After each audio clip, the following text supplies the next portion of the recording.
welcome back to next lecture of English grammar. In this presentation we are going to discuss the noun case. So first of all case tells us about the position of noun in a sentence.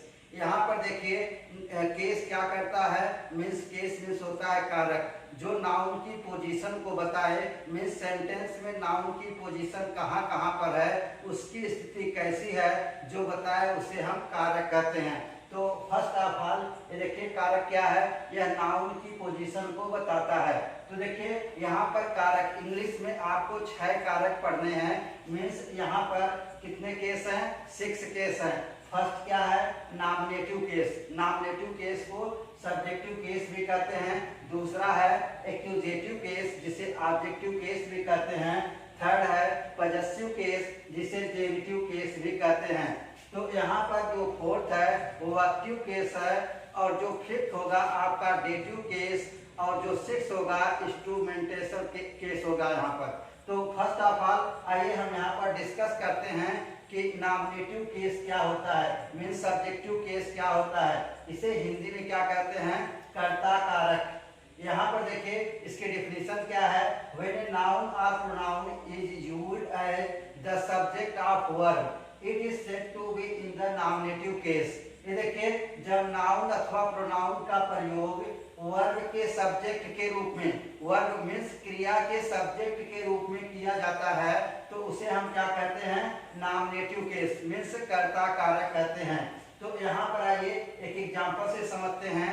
Sam Yeats cake. देखिए Sam cake खाता है। तो यहाँ पर देखिए Sam क्या है, आपका प्रॉपर नाउन है, और ईट्स क्या है, यहाँ पर वर्ब है, और केक्स क्या है, यहाँ पर ऑब्जेक्ट है।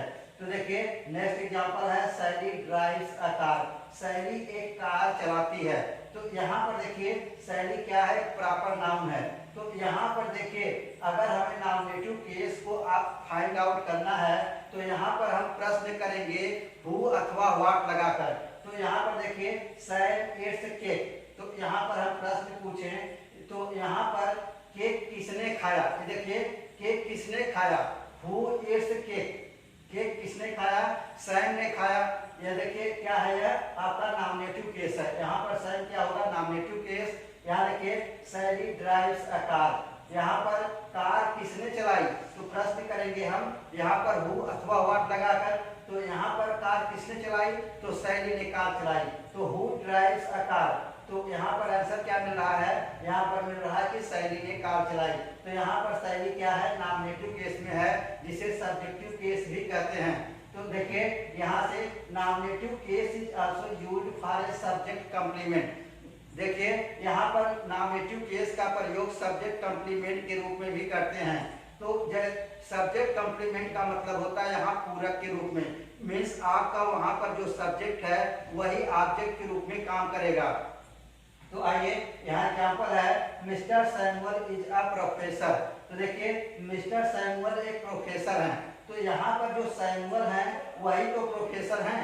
यहाँ पर मिस्टर सैमुअल ही क्या है, प्रोफेसर हैं। तो यहाँ पर मिस्टर सैमुअल का कॉम्प्लीमेंट क्या है, प्रोफेसर है। तो इसीलिए कहा गया है कि nominative case is also used for subject complement.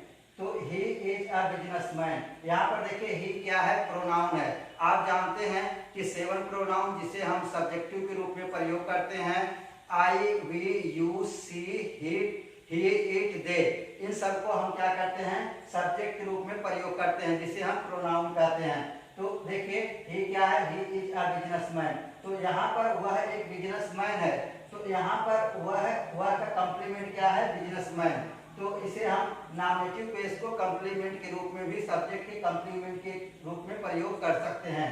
तो देखिए यहाँ पर नोट अभी जो मैंने बताया था आपको क्या है, to find nominative put who और व्हाट। ये देखिए नॉमिनेटिव हमें फाइंड आउट करने के लिए हु अथवा व्हाट लगाकर हमें प्रश्न करना होगा।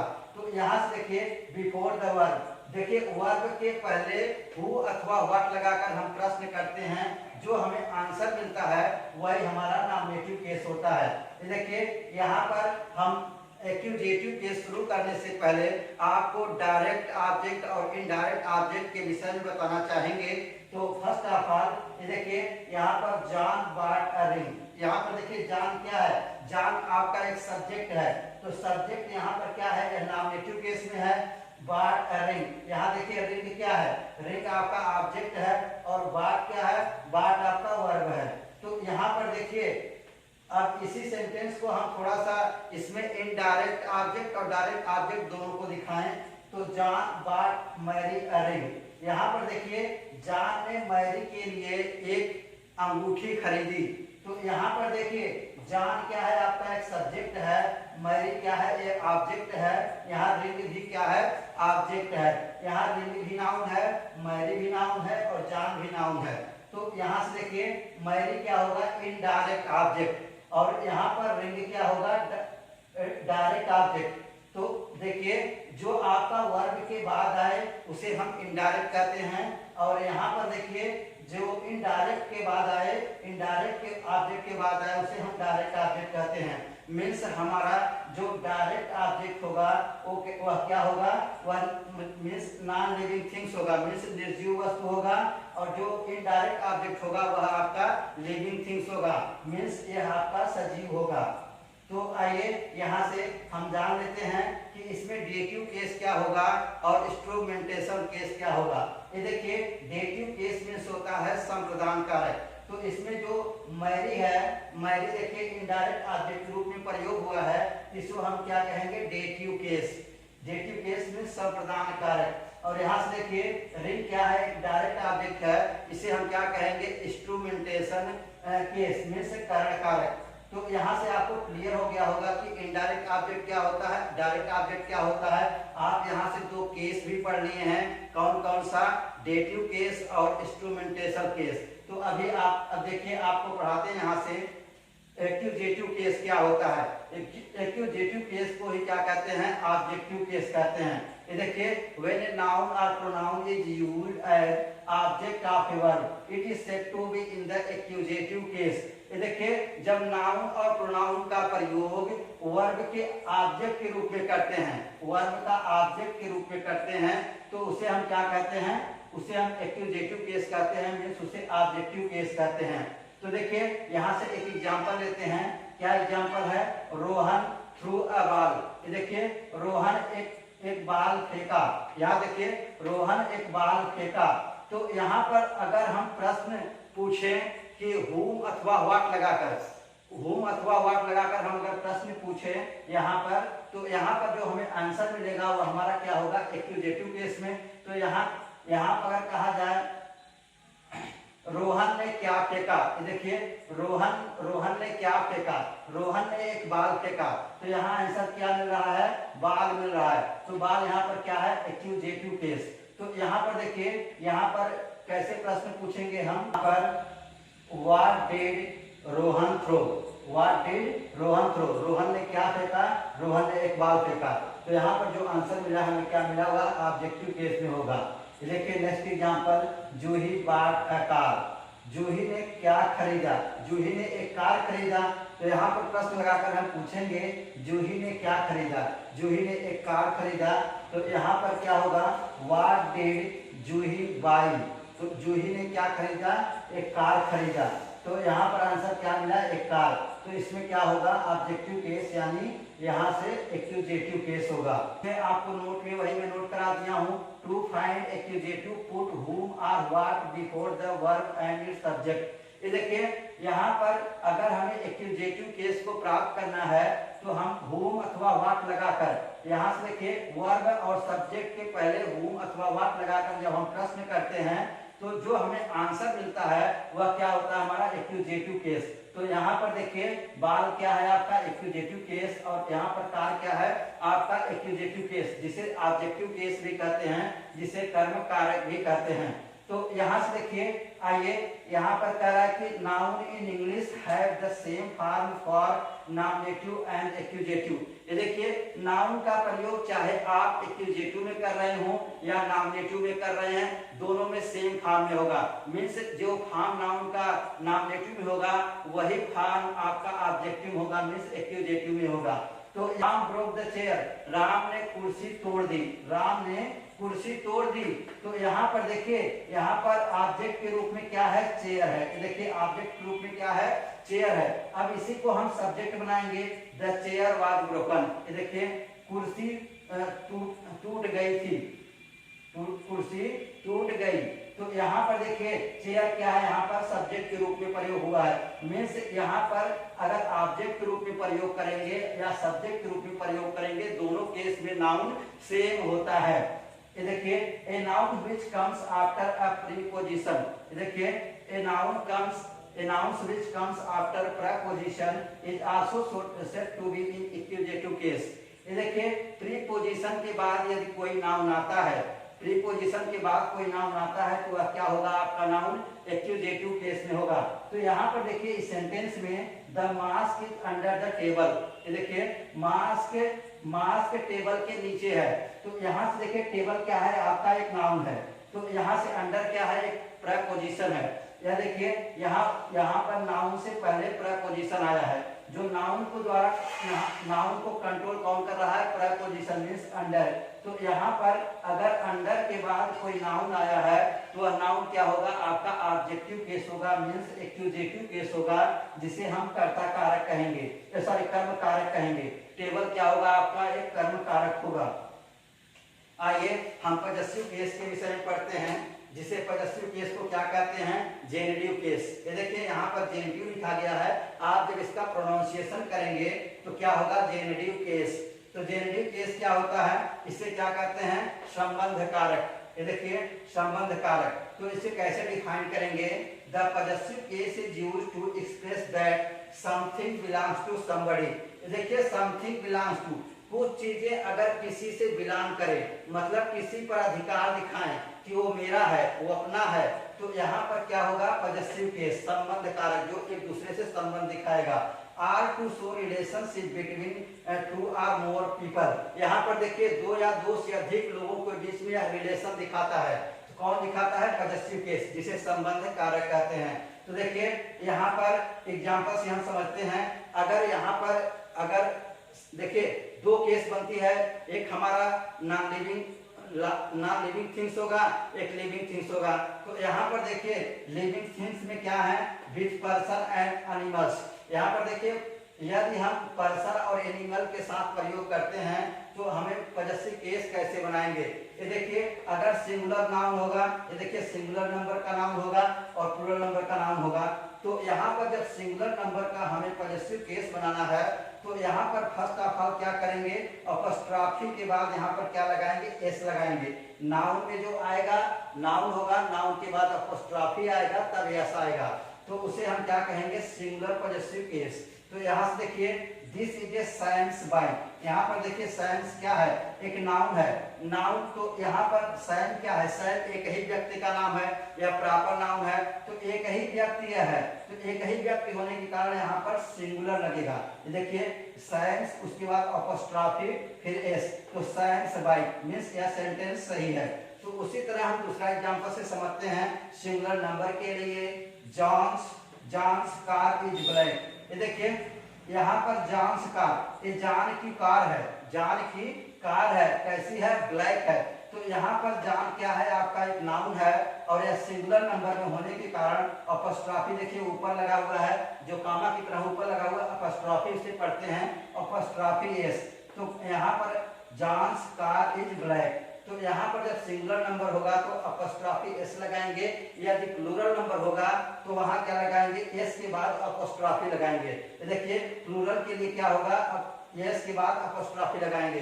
तो आइए यहाँ पर एग्जांपल देखते हैं, these are the boys school. यहाँ पर देखिए these are the boys school, ये लड़कों के स्कूल हैं। तो देखिए यहाँ पर बॉयज क्या है, बॉयज आपका एक नाउन है, लेकिन यह क्या है, प्लूरल फॉर्म में है। प्लूरल फॉर्म में होने की वजह से तो यहाँ पर देखिए बॉयज के बाद यहाँ पर अपॉस्ट्रोफी आया है। ये देखिए यहाँ पर एस आया, एस के बाद ऊपर अपॉस्ट्रोफी लगा है, these are the boys school. तो यहाँ पर बॉयज एक प्लूरल नंबर होने के कारण यहाँ पर अपॉस्ट्रोफी बाद में लगा है। ऐसे next example, these are the girls bike. यहाँ पर देखिए these are the girls bike, ये लड़कियों की बाइक है। तो यहाँ पर देखिए लड़कियों की बाइक है, तो यहाँ जो गर्ल्स है यह आपका एक नाउन है और यह किसमें है, प्लूरल फॉर्म में है। प्लूरल फॉर्म में होने की वजह से यहाँ पर जो अपॉस्ट्रॉफी आया है एस के बाद आएगा। मीन्स आप दोनों में डिफरेंस क्लियर समझ लीजिए कि अगर सिंगुलर नंबर का होगा नाउन तो आपको अपॉस्ट्रॉफी एस लगाना है, और प्लूरल नंबर होगा तो एस के बाद अपॉस्ट्रॉफी लगाना है। तो आइए यहाँ पर ये तो आपको सजीव वस्तुओं के लिए हो गया। अब यहाँ पर यदि आपकी वस्तुएं निर्जीव हैं तो उसके लिए हम क्या करेंगे, निर्जीव वस्तुओं के लिए देखिए for non living object we use the word of. ये देखिए नॉन लिविंग ऑब्जेक्ट मीन्स निर्जीव वस्तुएं, अगर निर्जीव वस्तुएं हैं तो वहां पर हम ये देखिए अपॉस्ट्रॉफी एस अथवा एस अपॉस्ट्रॉफी नहीं लगाएंगे, वहां पर क्या लगाएंगे, वहां पर हमें ऑफ का प्रयोग करना होगा। तो देखिए यहाँ पर फर्स्ट ऑफ ऑल एग्जांपल देखिए, the books colour is yellow. ये देखिए यहाँ the books colour is yellow, यहाँ पर बुक का कलर येलो है, लेकिन यहाँ पर देखिए यहाँ पॉजेसिव केस तो यही कहता है कि जो नाउन है उसमें जो है अपॉस्ट्रॉफी के बाद जैसे लगाइए सही होगा, लेकिन यह सही नहीं है। क्यों नहीं सही है, क्योंकि यहाँ पर अपॉस्ट्रॉफी जो है यहाँ पर यह बुक क्या है, आपकी नॉन लिविंग थिंग्स है। मीन्स आपकी जो किताब है वह निर्जीव है, निर्जीव होने की वजह से यहाँ पर अपॉस्ट्रॉफी एस अथवा एस अपॉस्ट्रॉफी नहीं लगेगा। तो यहाँ पर क्या लगेगा, the colour of the book is yellow. ये देखिए यहाँ पर द कलर, यहाँ पर क्या होगा, the colour of the book is yellow. तो यहाँ पर देखिए कलर भी आपका यहाँ पर एक निर्जीव है और यहाँ पर बुक भी निर्जीव है, तो दोनों को बीच में जो जोड़ने वाला है आप वह क्या होगा, अगर नॉन लिविंग थिंग्स है तो आप का प्रयोग करेंगे। The colour of the book is yellow, यह सही होगा, यह रॉन्ग होगा, यह आपके कंपटीशन में पूछा जा सकता है। तो आइए एक नेक्स्ट एग्जांपल हम लेते हैं। यहाँ से क्या है, sheep's meat is called mutton. ये देखिए शिप्स माने होता है भेड़, भेड़ के मटन सॉरी भेड़ के मांस को क्या कहते हैं, मटन कहते हैं। तो यहाँ पर देखिए यहाँ पर जो शिप है, जब मीट जब उसका अगर हम भेड़ को काट देंगे वह मर जाएगी, जब मर जाती है तब न मीट बनता है। मीन्स यहाँ पर जो मीट है क्या है आपके, यहाँ पर जो भेड़ का मीट है वह नॉन लिविंग थिंग्स हो जाएगा, मीन्स वह निर्जीव हो जाएगा, काटने के बाद भेड़ मर जाएगी। तब देखिए यहाँ क्या प्रयोग होगा, sheep's meat is called mutton. यह सेंटेंस आपका गलत होगा, क्योंकि यहाँ पर जो शीप है वह मर चुकी है, तो क्या होगा, meat of sheep is called mutton. यहाँ पर देखिए जो मीट ऑफ शिप्स, यहाँ पर भेड़ के मांस को क्या कहते हैं, मटन कहते हैं। यह सेंटेंस सही होगा, ऊपर का सेंटेंस सही नहीं होगा। क्यों, क्योंकि यहाँ पर जो आपकी शिप है, शिप क्या है, काटने के बाद वह मर जाती है, मरने के बाद ही तो मटन बनता है। तो देखिए अब नेक्स्ट है वोकेटिव केस। ये देखिए वोकेटिव केस क्या है, जिसे हम संबोधन कारक कहते हैं। तो यहाँ पर अगर हमें किसी को संबोधित करना है, किसी को पुकारना है, किसी को बुलाना है, किसी को अट्रैक्शन देके हमें बुलाना है, तो वहां पर हम क्या करेंगे, वोकेटिव केस का प्रयोग करेंगे। ये देखिए इसका डेफिनेशन देख लीजिए, द नाउन और pronoun which is used to address a person directly is called vocative case. यहाँ पर देखिए नाउन अथवा प्रोनाउन जो किसी पर्सन को डायरेक्टली एड्रेस करे, किसी पर्सन को संबोधित करे, किसी पर्सन को इंगित करे, तो उसे हम क्या कहेंगे, वोकेटिव केस मीन्स संबोधन कारक। ये देखिए एग्जाम्पल के लिए यहाँ पर एग्जाम्पल क्या है, प्रोफेसर। ये देखिए प्रोफेसर के बाद कामा है, professor comma I have a question. ये देखिए यहाँ पर प्रोफेसर आई हैव क्वेश्चन, यहाँ पर एक प्रोफेसर को कोई संबोधित कर रहा है, प्रोफेसर से कह रहा है कि मेरे पास एक सवाल है, मेरे पास एक सवाल है, उसका आपको जवाब देना है। तो यहाँ पर प्रोफेसर कह के संबोधित कर रहा है, तो यहाँ पर क्या होगा, वोकेटिव केस, जिसे हम संबोधन कारक कहेंगे। तो प्रोफेसर क्या है हमारा, वोकेटिव केस में है। प्रोफेसर एक प्रोनाउन है, सॉरी नाउन है, यहाँ पर यह किसमें है, वोकेटिव केस में है। तो आइए यहाँ पर क्या कर रहा है, a vocative is used to address someone or attract their attention. ये देखिए वोकेटिव केस का प्रयोग किसी व्यक्ति को यहाँ पर एड्रेस करने के लिए या उसे अट्रैक्ट देयर अटेंशन, उसके ध्यान को आकर्षित करने के लिए, अपनी तरफ आकर्षित करने के लिए क्या प्रयोग करेंगे, वोकेटिव केस का प्रयोग करेंगे। आइए हम यहाँ पर एक एग्जांपल से समझते हैं। I don't know John. यहाँ पर देखिए, यहाँ पर आई डोंट नो कामा जान है, तो यहाँ पर कह रहा है कि मैं नहीं जानता जान। एक कोई व्यक्ति है, कह रहा है कि मैं नहीं जानता जान, मैं नहीं जानता जान कोई यहाँ पर नाउन है जो उसे संबोधित कर रहा है कि मैं नहीं जानता। अगर यही कामा हटा देंगे तो इसका सेंटेंस बदल जाएगा, इस सेंटेंस का अर्थ बदल जाएगा। क्या होगा? आई डोंट नो जान। यहाँ पर यह बताना चाहता है कि मैं नहीं जानता कि जान कौन है, तो यहाँ पर अर्थ बदल जाएगा, इसलिए यहाँ पर आपको कामा लगाना है। कामा लगाएंगे तो ये जो नाउन होगा वह क्या होगा? वक्तव्य केस में होगा, जिसे संबोधन कारक कहते हैं। ये देखिए नेक्स्ट एग्जांपल से समझते हैं। बॉयज कम हियर, लड़कों यहाँ आओ। तो देखिए बॉयज कम हियर, बॉयज क्या है? आपका एक नाउन है। यहाँ से देखिए उसके बाद कामा लगा है, फिर कम हियर, तो बॉयज कम हियर। तो ये बॉयज क्या है? बॉयज को संबोधन कर रहा है, अट्रैक्ट, अपनी तरफ अट्रैक्ट करके कह रहा है कि कम हियर, इधर आओ मेरी तरफ। Come here boys. अगर हम कहें कि come here boys, come here comma boys, तो भी सेंटेंस सही है। मीन्स बॉयज को आगे भी रख सकते हैं, बॉयज को पीछे भी रख सकते हैं। तो आपने इस तरह पढ़ा, इस तरह आपने 6 प्रकार के यहाँ पर केस पढ़े हैं। कौन कौन सा है? Nominative case, sorry एक्जेक्टिव case, possessive case, और यहाँ से वक्तव्य केस, डेटिव केस और इंस्ट्रूमेंटेशन केस। तो मैं समझता हूँ कि आप लोगों को यह बेहतरीन तरीके से समझ में आया होगा। ये समझ में आया है तो चैनल को लाइक कीजिए, सब्सक्राइब कीजिए और शेयर कीजिए। Thank you for watching this video. Have a nice